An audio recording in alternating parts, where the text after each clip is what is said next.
notices of All right, you can say hi. and 7 citations were Hi, Larry. It's issued. Jamie. Over the weekend, the mayor added that strict enforcement will continue. They should be And with you with shortly. just 6 days until the election day, New Mexico's top election officials urging you to get out and exercise your right to vote, as well as to trust that they'll be safe at the polls and that your votes will be counted. A reminder, if you still have your absentee ballot, do not mail it. To ensure that it gets counted, drop it off at any early voting or election day polling place. The early voting runs through Saturday. Remote learning is causing New Mexico students to fall behind, according to a recent study presented to state lawmakers. Legislators discussed different solutions to get New Mexico kids back on track, including adding extra days to the school year, but it comes with a hefty price tag. As many as 4 in 5 New Mexico school students are failing at least one class in some of the state's school districts. In order to fix the educational gap, the state is asking lawmakers to consider extending the next school year by 10 to 25 days. If they do that, it could cost the state $138 million. The U.S. Attorney's Office in Minnesota announced yesterday 60 people had been charged and arrested in a widespread magazine telemarketing scam that authorities say netted over $300 million for more than 150,000 elderly and vulnerable people nationwide. U.S. officials are calling the scam the largest elder fraud scheme in the country. The U.S. Attorney's Office says the fraudulent companies were operating in Minnesota, Florida, Georgia, Mississippi, California, Iowa, Kansas, Missouri, Illinois, Colorado, Arizona, New Mexico, North Carolina, and Arkansas. That fast-moving Hurricane Zeta weakened to a tropical storm as it barreled northeast this morning after ripping through Louisiana and Mississippi. Just try to say hi again, Jamie. Storm-weary residents Hi, Larry. were It's advised to stay Jamie. indoors overnight, while officials assess That's very the loud damage. for me. Zeta is moving quickly toward the northeast at 39 Thank you. miles an hour. About 1,800,000 Larry, it's Jamie. customers in Louisiana, Mississippi, Alabama, and Georgia have no power this morning. And the California fire crews battling the Blue Ridge fire that sparked Monday in Orange County are experiencing better weather conditions as they focus on containment and structure protection. Hey, Albuquerque, can you hear us? Visible flames could be seen this morning as the winds died down in Yoba Linda area, and crews continue to work to keep hot spots from flaring up. The fire is now at 23% containment. At least 10 homes were damaged in Yoba Linda. Hey, Albuquerque, can you hear us? Orders and warnings related to the Blue Ridge fire were lifted yesterday. Well, that's enough of the news. You know, I'm so old that I can remember when loving your country, respecting the flag, obeying the law were considered pretty good character traits. Maybe we could return to them. All right, Frank, thank you much. Good morning, everybody. Welcome to Coffee and Conversation. Happy to be with you here Thursday morning, 29th of October, and we're getting near Halloween, day after tomorrow. And guess what? I got somebody to help you with your Halloween treats right here. She is a trained chef, graduate of Le Cordon Bleu and the Culinary Institute of America. She's also a certified sommelier, so she can tell you which wine pairs well with candy corn. Jamie Gwen is with us. Am I right, Jamie? You could do that. I could, Larry, but just for the record, any wine pairs well with candy corn. Good. I might even go the vodka route. I'm a vodka girl, so me too. let's say, yeah. Okay. My vodka cocktail pairs perfectly with Halloween candy. All right.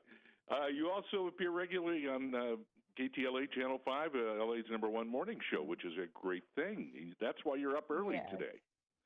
Very good. I'm actually up early for you today, but yes, I've been doing lots of, no, it's true. I've been doing lots of television, actually, throughout the pandemic. I'm a great Albuquerque fan, by the way. I You are love good. Albuquerque and Santa Fe. Yeah, and I have wonderful memories of travel there. And so, yes, I've been up early a lot. I'm actually, first and foremost, up early because I have a new baby. So I'm a new mommy. Wow. Congratulations. Very good. Well, thank you. It's been quite wonderful. So we're celebrating Halloween in style, rather isolated this year. Things are going to look a little different, but I do have some really fun, tasty ideas for you. Yeah, because families are going to kind of keep it within the family this year and have their own Halloween party. Yes. So why not have some fun with the food? All right, let's dive in. I agree. Thank you. Let's start with a cocktail, shall we? This is actually for the grown-up crowd. Yes. Okay, good. So, maybe you're enjoying the chill of fall by the fire, like you said, home gating, just celebrating within your, core family group. It's still a Halloween to celebrate and remember. So, for the grown-up crowd to toast Halloween, Smirnoff has come out with 2 new zero sugar hard seltzer variety packs. And I am a fan. As I told you, I'm a vodka girl. So this core variety pack has lemon, lime, black cherry, and orange, and then the fan favorite berry lemonade. But they came out with a limited edition fall pack. And the flavors are peach, raspberry, blackberry, and cranberry lime. And they're delicious. So they're only 90 calories. It's 0 sugar and 1 carb. And for me, that's guilt-free. So I can toast to you, Larry, with that. Cheers to Halloween. Yes, Cheers. of course. Now let's talk food. We need something to pair with the drink. So this is interesting. According to a recent poll, 73% of parents are working to limit the sugar intake in their households. But it's Halloween, right? You need something sweet and you want to set it out and, make it ghoulishly good. So I fell in love with Sabra's dark chocolate dessert dip and spread. So it tastes like chocolate pudding. You will feel really good about serving it. They will love it. It's plant-based, it's gluten-free, it's vegan, it's only 80 calories per serving, and it's lower in sugar than other chocolate spreads. But I spooned the Sabra dark chocolate dessert dip into a bowl, and then I used white cookie icing to decorate it to look like a spider web. And here's my best chef's tip. You draw concentric circles of the white icing, and then you take a toothpick and you drag from the inside of the circles to the outside of the bowl. And it forms a spider web. It's really cool. And then you can set it out with all your favorite dippers. I like sweet salty, so I'm like pretzels and strawberries. I'm that kind of girl. Yeah. And it makes it makes a tasty treat for Halloween. That sounds fabulous, right? It really does. I'm going to look for that. That sounds great. Okay, good. Please. I also have a fun scare idea. It's super scary. Not really. Okay. I call it my eyeball pasta. So you make spaghetti and meatballs, right? Preferably, like if you can find or if you make spaghetti, color it or, buy the spinach varietal. Looks even more ghoulish. And you use black sliced olives as the eyes on the meatball.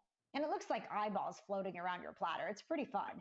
Now, I am an olive lover. I was raised by a black olive lover. My mom loves them. I'm the kid that put all 10 fingers full of olives out there. I love it. And Pearl's olives, for anyone who knows olives and loves olives, they trust Pearl's.